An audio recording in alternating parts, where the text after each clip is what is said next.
Olá, tudo bem? Sejam bem-vindos a mais um vídeo do nosso canal, Construção. Já se inscreveu no nosso canal? Já ativou o sininho para receber as nossas notificações? Não esqueça, viu, de curtir, comentar e compartilhar os nossos vídeos.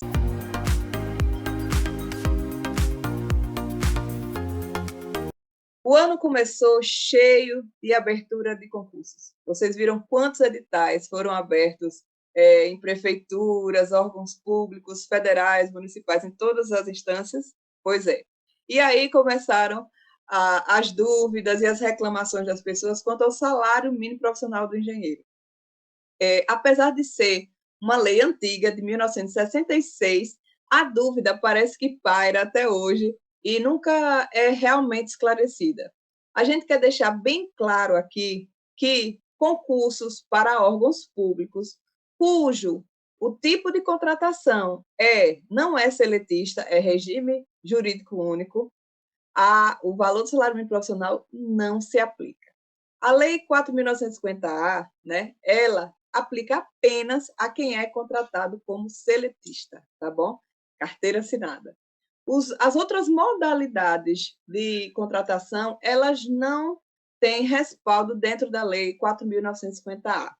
Ou seja, os concursos públicos que são de órgãos públicos e que a contratação não seja seletista, o órgão não tem que pagar os 6 salários mínimos para 30 horas ou 8,5 salário mínimo para 40 horas, tá bom?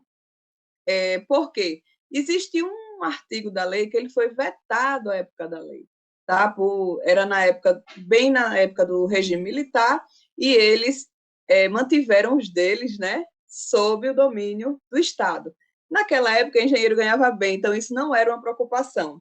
Só que com o tempo, com a deteriorização da categoria, com a desvalorização do trabalho do engenheiro, isso acabou trazendo os níveis salariais dos engenheiros para muito próximo ao salário mínimo. Quem aí nunca viu um edital, né, oferecendo um ou no máximo até 2 salários mínimos para contratar engenheiros em prefeituras com 40 horas semanais, né? Então, isso não é ilegal. E não há CREA, não há sindicato, não há quem possa ir contra isso. Alguns editais eles conseguem ser impugnados, tá? Mas no final das contas eles conseguem reverter e fazer mesmo assim. Lembre que os órgãos públicos eles têm uma lei que é superior à lei do salário mínimo profissional, que é a lei orçamentária. O município, o estado, né? Eles têm, como é que se diz? Eles têm autonomia orçamentária. Então o dinheiro disponível está acima, certo? A disponibilidade orçamentária, desculpa, está acima, inclusive, da lei do salário mínimo profissional do engenheiro. Então, eles alegam isso para não pagar o piso, tá? Mas, de qualquer forma, eles têm o respaldo legal. Então, quando você vê, ai, cadê o CREA? Cadê o sindicato? Cadê isso? Cadê aquilo? É só para a gente tentar o ato político, né? Da gente ir lá tentar impugnar o edital e mostrar porque a prefeitura está desvalorizando a categoria, mas, infelizmente, eles têm um respaldo legal.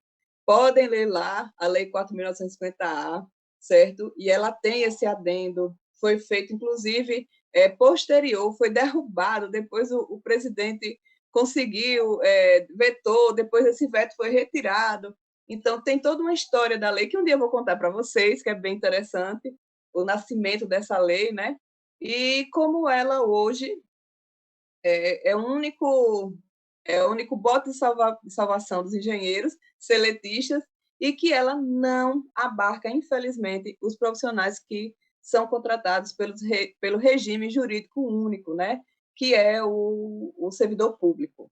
Então, esse é uma má notícia, né? Mas os sindicatos podem atuar depois da contratação, depois que você passa no concurso desse, né? Atuar com negociação junto ao prefeito, né?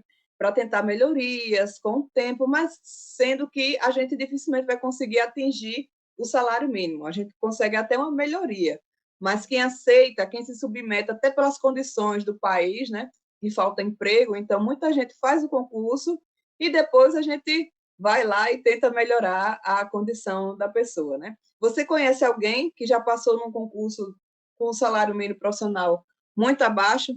Você conhece alguma prefeitura que teve seu edital totalmente impugnado? A Bahia conseguiu agora, o Ministério Público lá da Bahia, né, conseguiu impugnar o edital, mas a gente não sabe até onde vai essa ação. Então, deixa aqui seus comentários, comente se, coloque aqui se você já fez um concurso abaixo para ver o que é que dava. E não esqueça de curtir, comentar e compartilhar o nosso vídeo. Então, até a próxima.